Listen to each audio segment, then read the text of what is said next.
के लाल लाल ध्वजा लहराता, शंख नगाड़ा मृदंग सुनाता। मैया के लाल लाल ध्वजा लहराता, शंख नगाड़ा मृदंग सुनाता। जगराता करहो देखया गईली जगदम्बा माता। जगराता करहो देखया गईली जगदम्बा माता। जय जय माँ, जय जय माँ, जय जय माँ, जय जय माँ, जय माँ।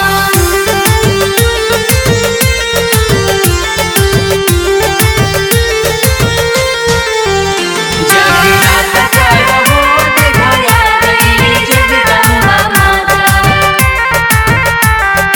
गंगा के जलवा से चरण पखरी हो, घिउआ के दियना से आरती उतरी हो।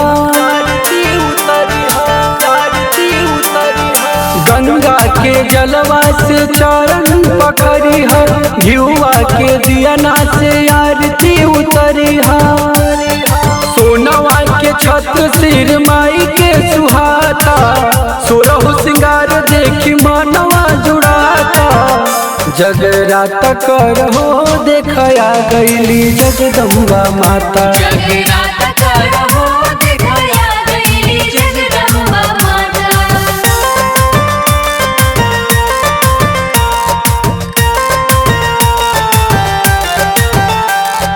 जय जय जय माँ शेरावाली, जय माँ।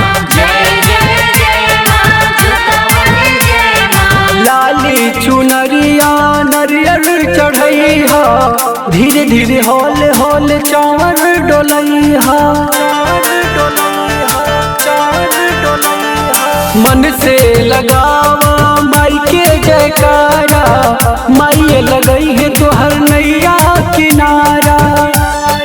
सुख शांति लेके आइल नवराता, दानी महादानी हई भाग्य के विधाता। जगराता करहो देखया गईली जगदम्बा माता। जगराता